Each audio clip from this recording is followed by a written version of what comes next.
ધરમપુર તાલુકાના માન નદી પર આવેલા મરગમાળ બામટી ગામ વચ્ચેનો કોઝવે પાણીમાં ગરકાવ થયો।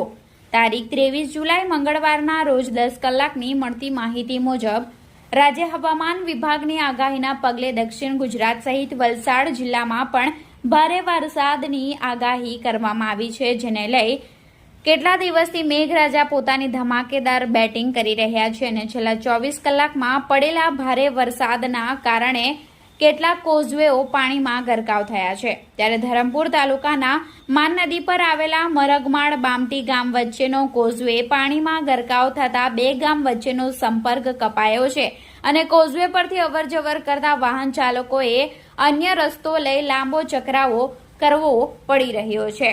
ત્યારે ભારે વરસાદને લઈ તંત્ર દ્વારા તમામ લોકોને આગાહી કરવામાં આવી છે કે પાણી ભરેલા કોઝવે પરથી પસાર ન થવું અને સાવચેત રહેવું।